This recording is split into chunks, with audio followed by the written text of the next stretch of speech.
நலாஸ் நாட்டு சர்க்கரை நலமுடன் வாழ நலாஸ் இந்தியாவிலேயே நாட்டு சர்க்கரைக்கு ISI முத்திரை மற்றும் அக்மார்க் அங்கீகாரம் பெற்ற ஒரே நிறுவனம். தொடர்புக்கு 9047045000. தமிழக அரசு குறிப்பா பார்த்தா நாம மத்திய அரசுக்கு 2 விதமாக பணத்தை அனுப்புகின்றோம். ஒன்னு சென்ட்ரல் GST CGST கொடுக்கறோங்க, இன்னொன்னு இன்கம் அண்ட் கார்பரேட் டாக்ஸ். நாம இன்கம் டாக்ஸ் கட்டுறோம், கார்பரேட் காரங்க கார்பரேட் டாக்ஸ் கட்டுறாங்க. இரண்டும் மத்திய அரசுக்கு போகுது. பினான்சியல் இயர் 21-22, 22-23, 23-24, 24-25 முழு டேட்டா இல்லைங்க.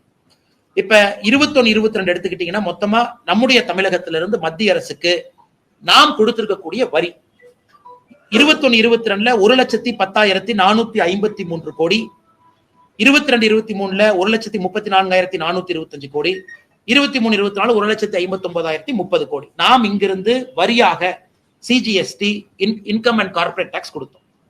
இப்ப மத்திய அரசு தமிழக அரசுக்கு என்ன கொடுத்தாங்க? நேரடி பணமாக டெவல்யூஷன் கிராண்ட் அண்ட் எய்ட் 2 காலத்துல கொடுப்பாங்க. டெவல்யூஷன் நேரா கொடுப்பாங்க, கிராண்ட் அண்ட் எய்ட் வந்து திட்டத்தை பொறுத்து கொடுப்பாங்க.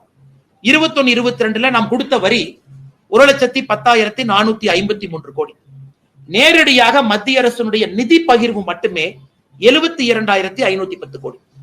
அதே போல 22-23 1,34,425 கோடி நிதி பகிர்வு அந்த ஆண்டு தமிழக அரசுக்கு வந்தது 76,465 கோடி.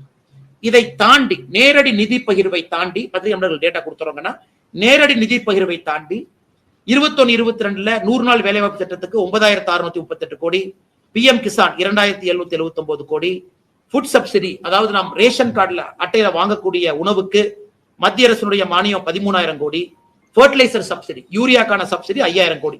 சோ 2021-22க்கு ஒரே ஒரு ஆண்டை உதாரணமாக எடுத்து உங்களுக்கு விளக்குறோங்க.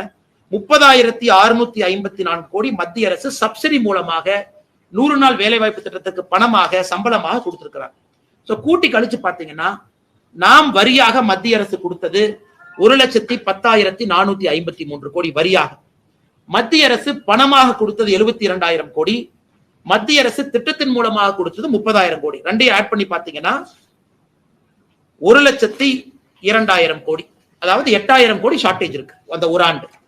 அதுக்கு திரும்ப பாத்தீங்கன்னா நேஷனல் ஹைவேக்கு நம்ம கொடுத்த பணம், ரயில்வேஸ், ஏர்போர்ட், சாகர்மாலா இதையெல்லாம் மொத்தமா கூட்டி கழிச்சு பாத்தீங்கன்னா நாம் கொடுத்த ஒரு ரூபாய்க்கும் மத்திய அரசு திரும்ப 1 ரூபாய் கொடுத்திருக்காங்க. அதை இந்த பத்திரிகையாளர் சந்திப்பு முடித்த பிறகு நம்முடைய நண்பர்களுக்கு இந்த டேட்டாவை கொடுத்துறோம்.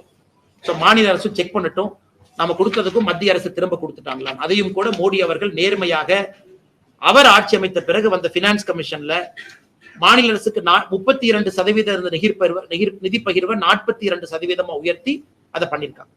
சோ கூட்டி கழிச்சு சொல்ல வேண்டும் என்றால் கடந்த 4 ஆண்டுகள்ல நாம் தமிழர்கள் மத்திய அரசு கொடுத்த வரி 4,36,136 கோடி. Total transfer by to Tamil Nadu by central government 5,47,380 கோடி எல்லாம் சேர்த்தி. அதனால் அதையும் கூட இந்த நேரத்தில் உங்களுக்கு சொல்வதற்கு கடமைப்பட்டிருக்கின்றோம்.